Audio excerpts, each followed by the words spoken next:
Hello and welcome back to another episode of Your Property Podcast. My name is Michelle Cairns and today we've got Kam Dovedi from Premier Property. Very excited to have you here, Kam. How's it going? All good. Thank you, Michelle. Thanks for having me. It's great to have you on with us. So I'm just going to do a quick introduction for people who don't know you. So Kam has over 35 years of experience in property, is regarded as one of the UK's most influential and most respected property investors and developers because of how active he is in the UK property market. But it wasn't always like that. He grew up in one of the poorest areas in East London and his circumstances motivated him to escape from life that many people were stuck in. Fast forward to today and Kam has implemented and still does implement a variety of property investing strategies successfully, such as buy-to-lets, HMOs, permitted developments, commercial conversions and new builds. And these strategies have allowed him to build up a significant multi-million pound property portfolio, which is now comprising of hundreds of properties. He now uses his knowledge, experience and contacts to help other investors and developers, both new and experienced, to take their property investing to the next level. So, Kam, you've been busy. Sure. Yeah. That was quite an introduction. Thank you so much for the intro.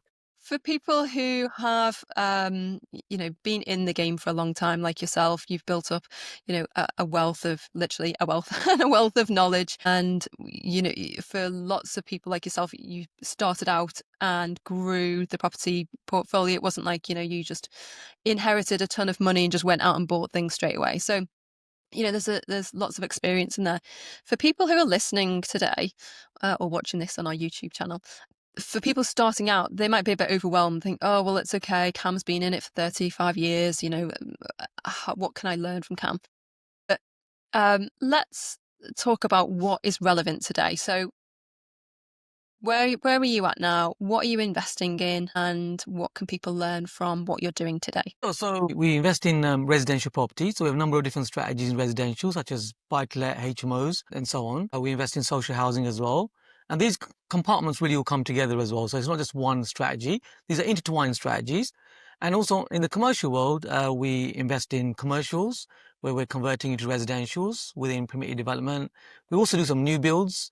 And like what I say, these are intertwined strategies. So sometimes we'll buy a property, which will convert part of it will be residential. And there may be some planning gain. So we've got current projects going on where we're doing some new builds with conversions.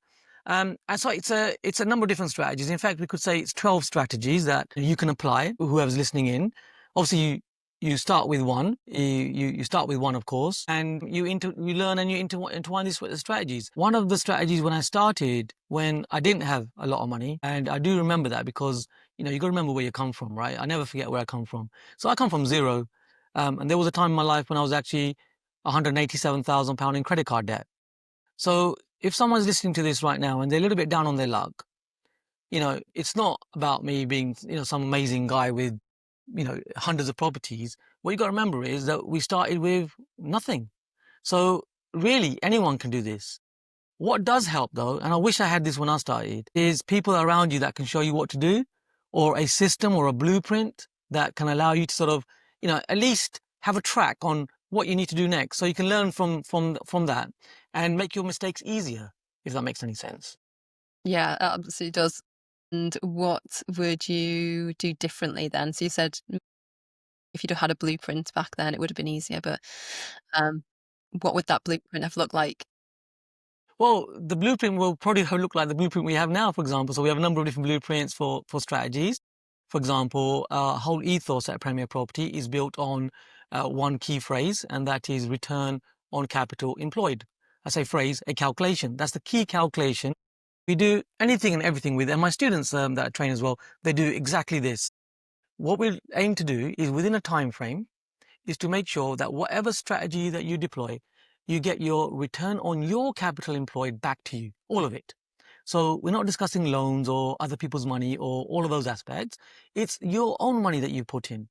Now, if you can do that, well, really, when you assess it correctly, you find that your return on your money becomes infinite.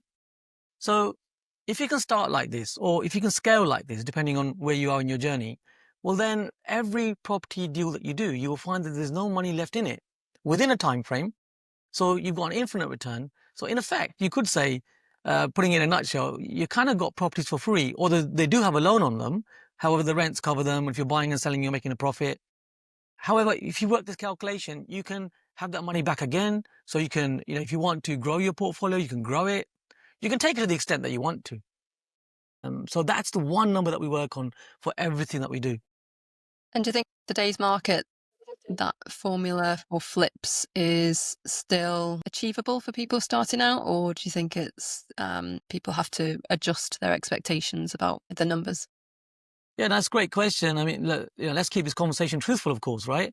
It's not easy out there. It is difficult. Property, if someone tells you there's press a button and, you're going to make a gazillion pounds, in my personal experience, it doesn't work like that. You're going to have to put effort into this. However, what we usually find is most people are putting in effort into whatever they're doing anyway. This is just a different set of rules. I mean, at the age of 17, I used to have a market stall. Get up 5 a.m. in the morning. I used to have a van that went bang quite a lot. Anyway, cut a long story short, the effort required for what we're doing here is so much easier actually. Just it's a different set of rules. However, the rules serve you better because your returns are much better. So, it's not an easy current climate. Of course, we've got the cost of living crisis going up. I mean, we're all aware of that. Inflation is rising. We've got the level of government in power. I'm not being political. I'm just saying there's various things going on, and it's difficult times out there for people. But the thing is, I don't know anything that is better than using a property asset as a vehicle to actually create your financial security, to have a real pension, to have something to fall back on if your contract fails, or you're in between contracts, or you may get made redundant. Property is still a very good vehicle in the UK. We still have time for that. So it's difficult out there. However, you can make it easier. In summary, having people around you will really help you who know what they're doing. And if you can find a blueprint or a system that you can follow that someone's created, well, then that's going to make your life a lot easier. So I would suggest if you're starting, jump in. Don't be scared of jumping in. There comes a point when you take a chance. Just make sure you're surrounded by people who are actually actively doing what you want to do. And if you're an experienced investor feeling a little bit stuck right now, just keep in mind, look, how long is it taking to build up your portfolio? Why would you just throw that away when actually you could just calibrate a little bit differently, pivot slightly, and just be in the new arena? We just got to change the way we've been doing things. So whether you're new or whether you're experienced, my personal view is it's a great market. And of course, I'm not speaking from concept. We live this stuff. We're buying 10 to 15 projects on a monthly basis. My children are also involved in this. We're a family business. So, I'm only sharing with you what we do day in, day out. Foremost, we're property investors and developers. And because of this, we happen to train some people as well. Yeah. And the blueprint that you mentioned, essentially about recycling your money, do you think that works across the country, or, is that suited to certain areas? You're based down in London, so does it work in London is what a lot of people will say. Yeah, no, again, another great question. So yes, we live in London. However, we actually have 7 different areas across the country. Now, for you listening in, my suggestion would be please absolutely focus on one area first. The reason that we have 7 different areas is because we deploy different strategies in different areas. What works in London doesn't work in the northeast of the country or the northwest of the country. What works in commuter belt towns, again, doesn't work in large cities or doesn't work in smaller towns. So it's about calibrating your strategy according to your area. Now, coming from London, it was a real surprise to really understand that these 7 different areas feel like 7 different countries, actually. The whole economics and how the people are and how everything works and the property and the stock is all different. So, it's really about being really niche. Now, we are niched in the 7 areas, but if someone's mentoring or assisting or what have you, they should be doing a little bit more. I look for that myself. So we're in 7 different areas, but these are all pockets which do different things, different areas. For example, in the Northeast, we're very focused on buy-to-lets. Buy-to-lets work extremely well. In the Northwest, we have areas where we really apply HMO strategies because those work really well, and those don't work in our areas in the Northeast. So they're very niched. In London, we're really looking at capital gain strategies where you can add value. And your question you asked earlier about flipping, does flipping still work? Well, yes, it does, but it's not your normal, I'll buy something, refurb it and sell it on. You've really got to think outside of the box. So if you can find some form of planning gain in there, that will really help you to be able to do that flip. Or if you're able to build a bigger discount, then that will really help you. One of the ways that you can build a bigger discount when you're flipping, for example, is finding properties where they are unmortgageable. There are so many niches to this. So one recent example, so we just bought property in East London where it had a minor structural problem.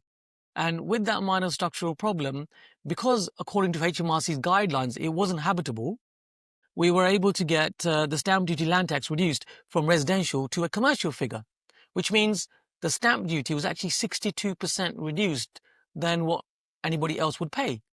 So it's thinking outside the box like this. I'm just giving you one example. There's so much that you can do to build in discounts, and then flips do work.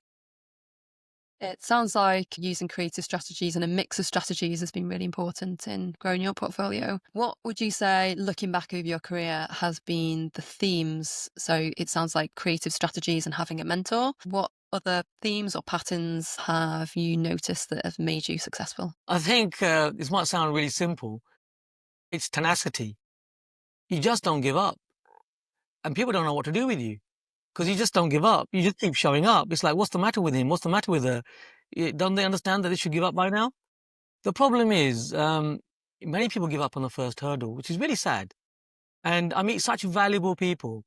I don't know what it is that maybe I have this, I don't know, if I have this insight where I notice like real things that people can actually do and the opportunities that they have, which they can't notice themselves, which sounds really odd, doesn't it? Uh, yeah, I mean, tenacity is a big one. If you can keep showing up, you don't need to be a rocket scientist. I'm not. I mean, I just about went to school, yeah? Went to university, but everybody else did the work for me. I just wanted a degree. But that's what entrepreneurs do, right? So, and if you hadn't read my handwriting is rubbish. And I'm speaking four-letter words, by the way. I can't really use big words because I don't know how to use them. But I know how to make money. It's just a case of giving yourself a chance. Yes, like we're discussing, you need to learn the set of rules. If you can bring in that tenacity with you, where you just keep on, keep on, keep on, well, then you're going to get a result. That's an important part too. What I realized, you're asking me what one of my key learnings is that, you know what, I could have done it faster. If I had these blueprints, if I had people around me, you call them mentors. I didn't even know what that meant, that word meant until a number of years ago. If you have those people who can guide you by real example of living this stuff, not just talking about it, actually living this stuff, doing it, then you're going to be in a good position. And you mentioned about tenacity there. For people who you've mentored, you must have mentored, many people now. And what else do you notice about the people who go on to succeed? Is it, just they've got the pot of money and they're in the right place at the right time in their journey, or is there anything? Are they doing anything different? So they've got to have tenacity. Yeah, Oh, what else? Any tips? yeah. So it's very interesting, training people over the last 10 years. In fact, it's our 10th year anniversary in our sister company, which is Premier Property Education. Congratulations. It's really, oh, thank you. It's a part-time business, really. It's not the full-time thing. The full-time thing is actually doing the investing. And having trained over 200,000 people over the last decade, you are quite right. You can pick up points that can, well, what is that sort of secret sauce, if you like? Well, one of them we've already discussed. One is tenacity. That really helps. If you can just keep showing up, coming along to some good networking events, find a good networking event, coming along to that on a regular basis, reading and watching good podcasts. I mean, as we're here at YPN, YPN I've been getting for the last, at least a decade plus. I still get it on a regular basis and I always have a good look through every single month. So you always pick up good points. So you're constantly learning and, coming up to, I would suggest training like in any other career. There is so much training that is involved. And in property, in the same way, make sure you get some solid, good trainings where you can help you to fast track this and upskill because you do need the detail. All of this will help you. So the knowledge, the tenacity, and with the knowledge, everything else just follows. Having a team around you is another a key point. But the team only comes when you do what we just discussed. When you upskill, you're in an environment, the team will then follow. I used to think that you need a lot of money to be investing in property. Now, I'm not going to be one of those people who says money isn't required because the truth is money is required. You do need the money. However, the money doesn't have to be yours. That's the beautiful thing, what I love about property. You can leverage that. Of course, you can leverage finance in many different ways. You can leverage through traditional finance, through commercial finance, regulated and unregulated finance, and other people's money in the correct way, you can also leverage. So finance isn't a problem. You know, what the problem is actually having the skill set, the knowledge of understanding what to do, and also really creating a little bit of gentle time for yourself to keep on showing up. So that, if you're asking me what the secret sauce is, I would say it's those key aspects, and then the money just follows. Now that might sound, if someone's starting here and maybe hasn't got a lot of money, maybe that might sound odd to them. But remember, I come from a background where I was £187,000 in credit card debt. Easy to say. The more adversity that you're in at that time, of course, that's not a it's not a nice position at the time. It's very painful. I've been there, done that.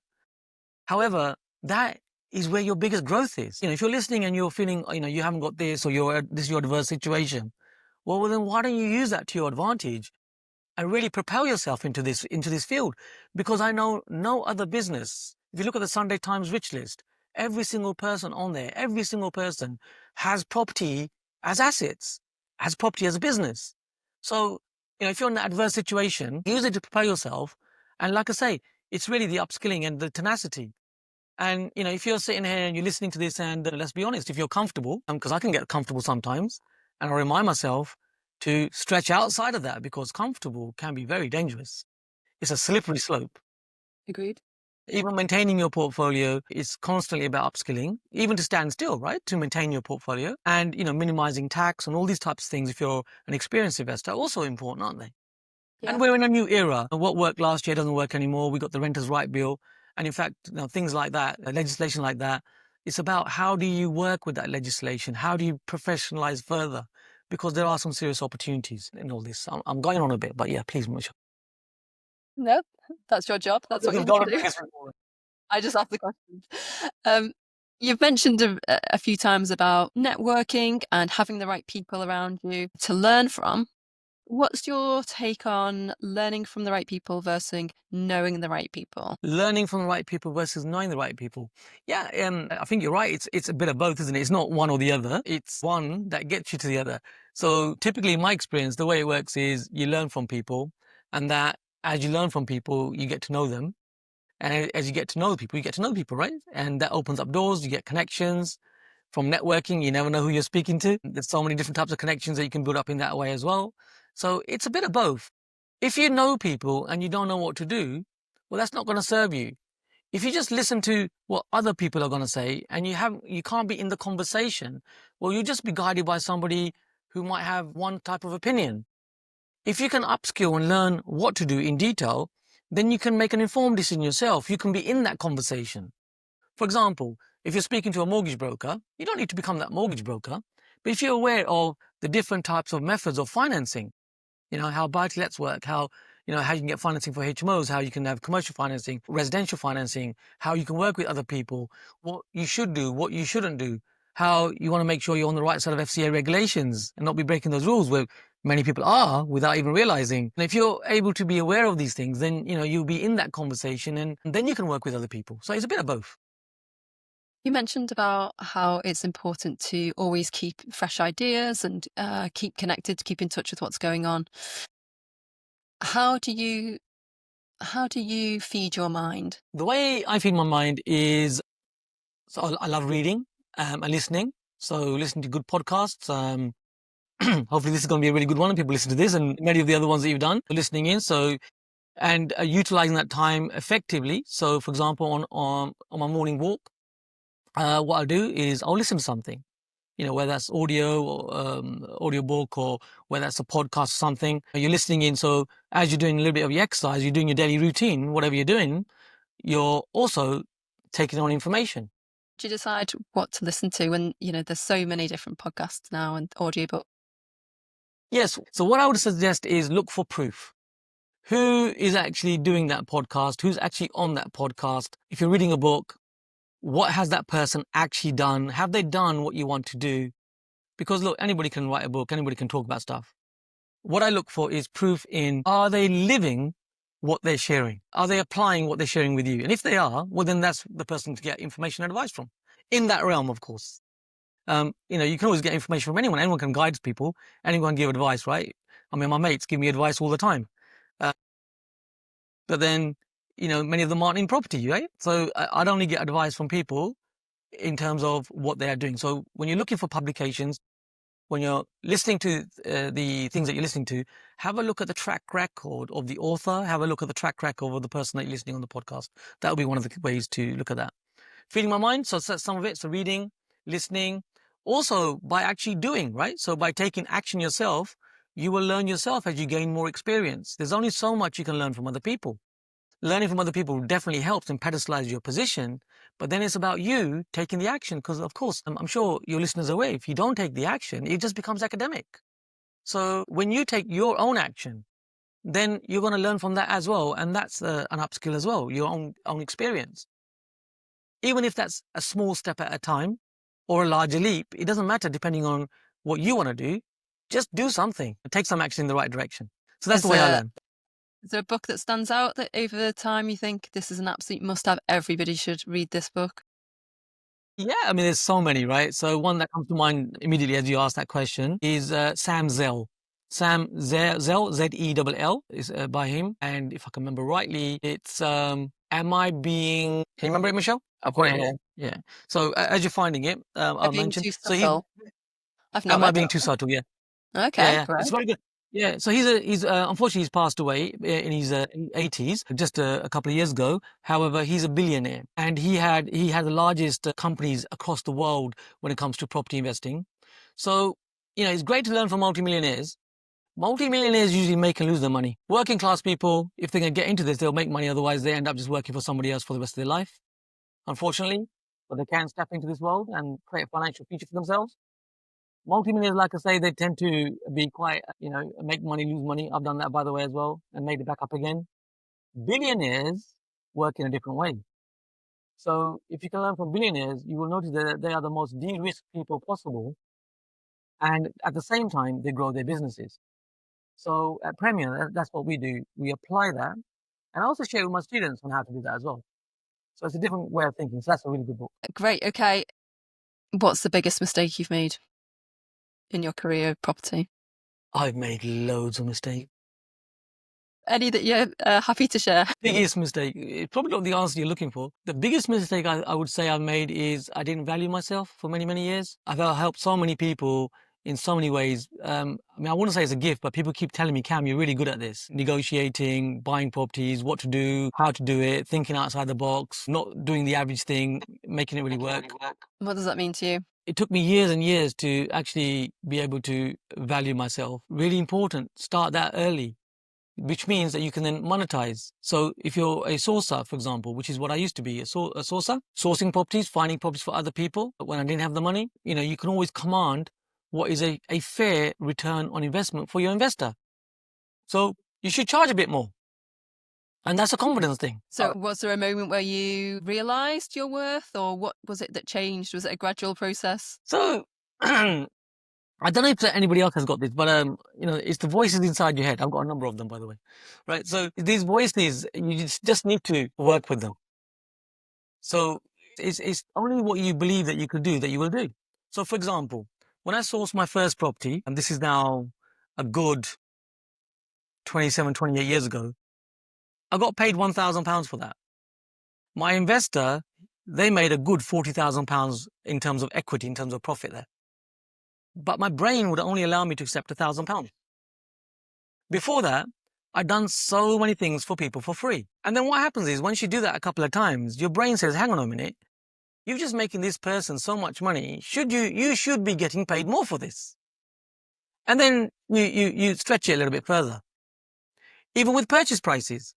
So we buy properties anywhere between £50,000 to up to now £4.1 million.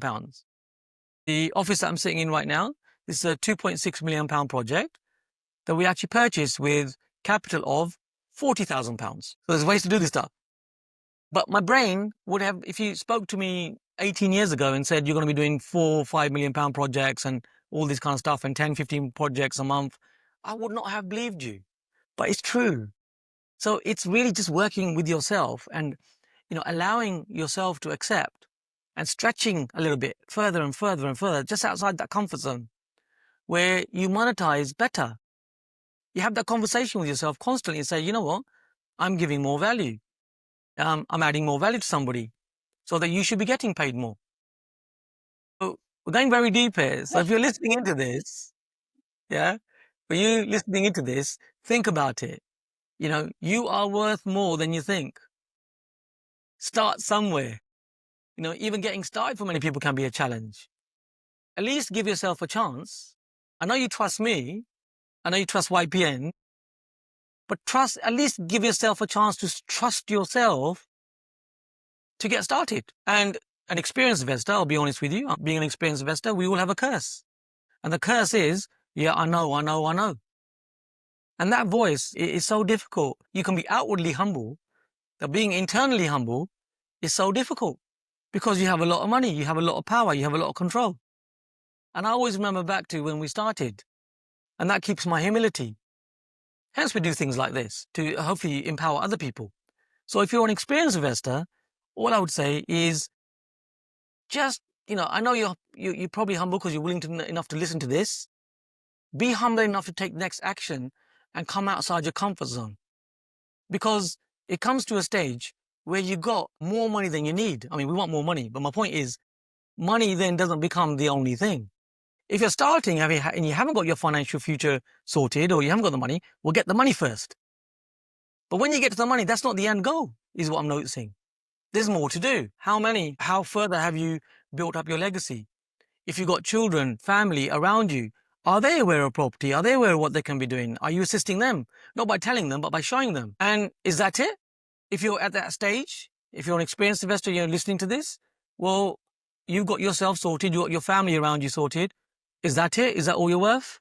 Surely there's a bit more to you than just that. So there's all these different stages, and these are the conversations I personally have I in my love head. them. Could talk about them all day. So in that case, let's wrap up. You've clearly, got to a stage where, your bills are paid. You don't have to worry about the shopping bills, and the family are part of the journey now. You're clearly still very passionate about what you do and very active. So what keeps you going? Well, what you got to remember is your last success is your last success. If you just think about your last successes, yes, we've done lots of deals, lots of projects and so on. However, it's about, that was your last deal. How about your next deal?